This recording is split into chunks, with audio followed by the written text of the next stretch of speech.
Today, Israeli missiles struck a UN school building where displaced Palestinians had been sheltering since the October 7th attack. Israel says it killed Hamas militants there, but Palestinians in the building say the victims were mostly women and children. Nick Schifrin has our story and a warning: some of the images in this piece are disturbing.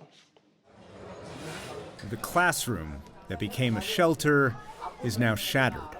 2 Israeli munitions hit their target, a room designed for the displaced, where they slept and where many have lived for months. Outside the local hospital, a mother's grief. Priyal Zedan lost her 17-year-old son, Mahmoud.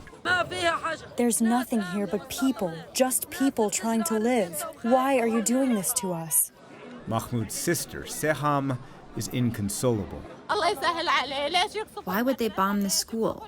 Why would they bomb any school? Where do we go? There's no place to go to where they don't drop missiles down on us. Where do we go?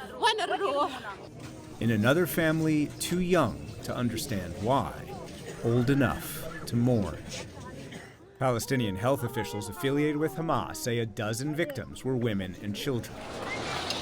But the Israeli military said and informed the U.S. in a private briefing that the classroom had been taken over by 20 to 30 Hamas and Palestinian Islamic Jihad militants who'd participated in the October 7th terrorist attacks, planned, quote, imminent attacks, and turned the 3 classrooms in the UN school into their command and control.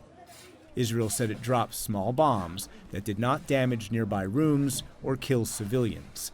And in a briefing, Rear Admiral Daniel Hagari displayed the names of Hamas members who'd been killed. Hamas hopes the international law and public sympathy will provide a shield for their military activities, which is why they systematically operate from schools, UN facilities, hospitals, and mosques.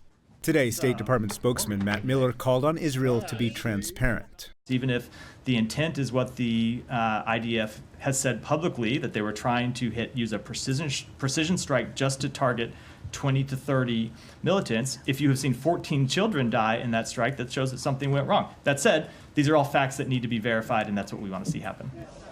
Back in the hospital, Samia Al-Makadmeh cradles her son Ahmad, who was rescued from the rubble.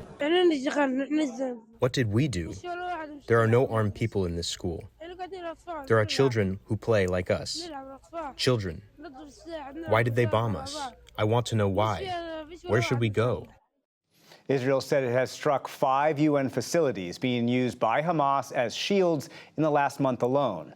The UN said today that since the war began, 180 of its buildings have been struck, killing, Amna, more than 450 of the displaced. Nick, this leads us all to wonder, what is the status of those ceasefire talks? I know you've been reporting on those previously, that in the first phase it would halt the war for 6 weeks, release 30 or so hostages. Where are those talks? A senior administration official and regional officials tell me that Qatari and Egyptian mediators have met with Hamas in the last 24 hours. The administration official I spoke to called the talks, quote, constructive, and say a formal response to that Israel-backed, President Biden-announced plan could come in the next few days. But behind the scenes, diplomats from the region and analysts are very pessimistic, in part because of the public statements that both sides are making. Hamas continues to demand that the transition in that 3-phase plan from phase 1 to phase 2 include a permanent, guaranteed ceasefire, something, of course, that we've been talking about Hamas has been demanding for a long time. And the deal only has an Israeli commitment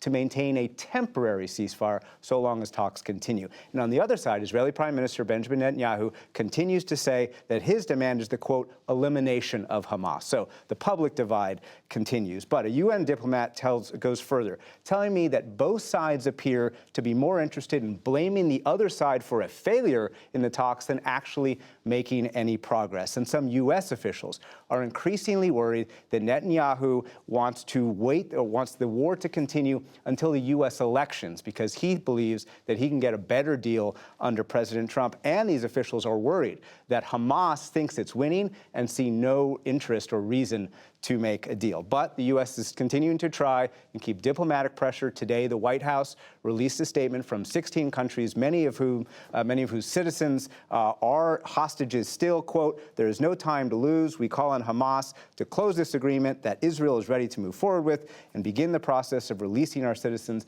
And the U.S. is also trying to get through a UN Security Council resolution that would back these principles in the hostage deal, but it's not clear Israel's behind that either. Sobering update. Nick Schifrin, thank you as always for your reporting. Thank you.